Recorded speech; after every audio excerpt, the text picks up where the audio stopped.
So, yun guys! Pauwi na tayo. Nagulat ako dito guys.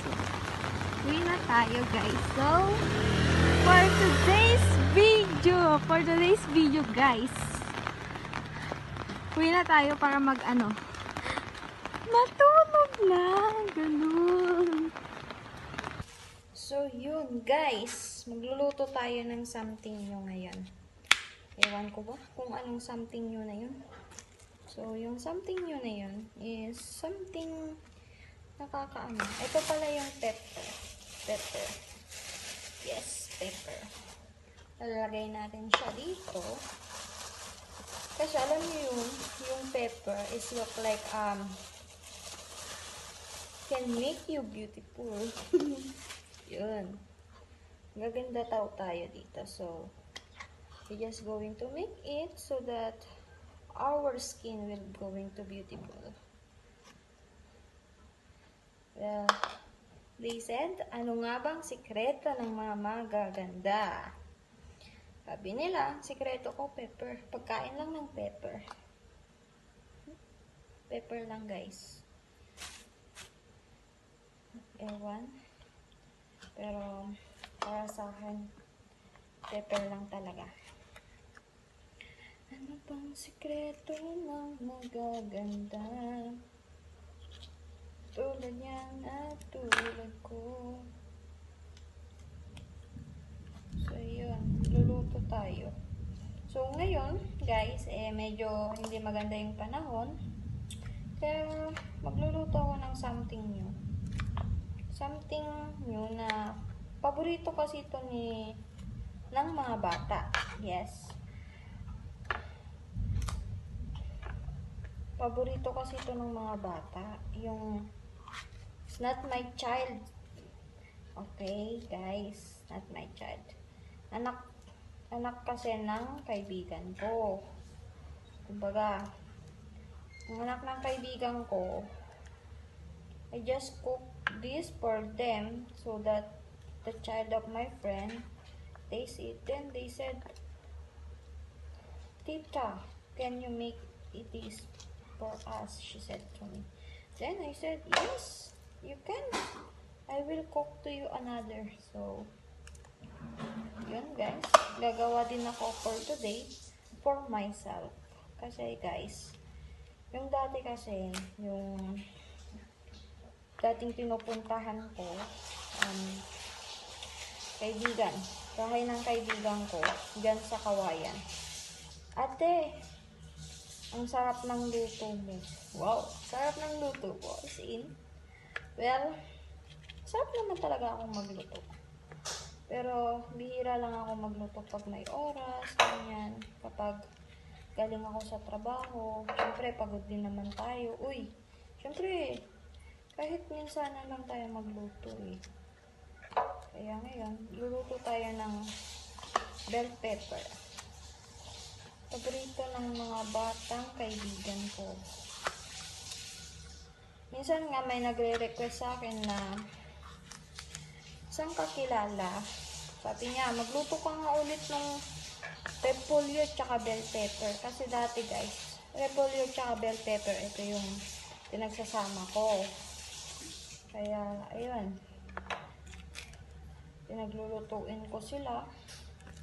Nung natikman na nila yung luto ko guys, naku, request na sila ng request. Ewan ko, hindi naman sa pagmamayabang guys, masarap naman talaga ako magluto. Pero sabi ko nga, minsanan lang ako magluto. Kasi, alam niyo na, work, ganyan, may trabaho. Kaya talagang, kunti lang, hindi talaga ako nagluluto ng minsan. Kaya minsan, doon sila, hindi kinakaya kasi yung oras guys. May oras kasi yung work ko. Tsaka, umaga hanggang hapon yun. Wala din oras magluto. Kaya, dapat talaga sa umaga, maagang gumising. Hindi na pwede yan. So, umaga talaga guys Ako, kailangan maaga gumising. Pero minsan, tinatamad bumangon. Pagod sa trabaho. Pagod sa trabaho. Parang gusto mo na lang matulog buong maghapon. Yun. Yun, magluluto na tayo. Ayan, guys. Hindi ko na siya naipakita, guys. Ayun. Magluluto na.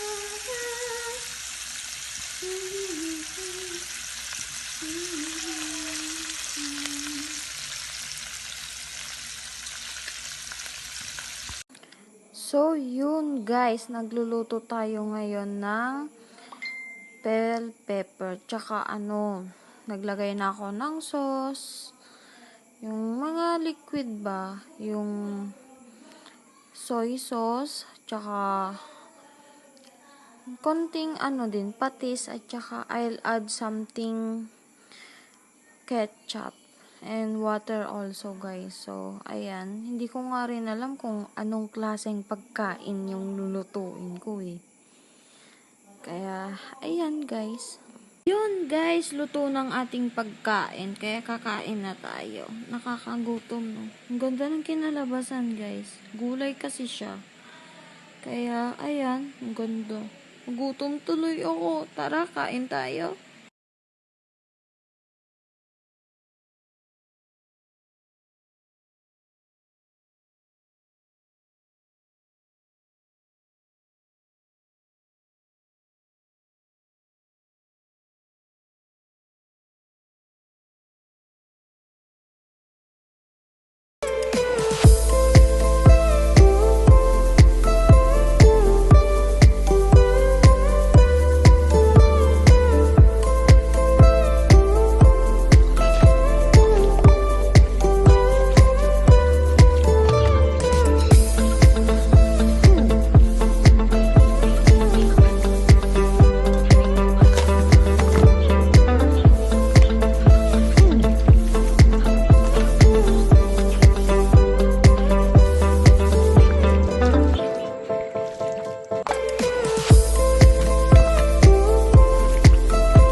Guys, ang iniinom ko pala dyan ay barley. Organic barley siya, guys. Yan. Ang sarap kasi.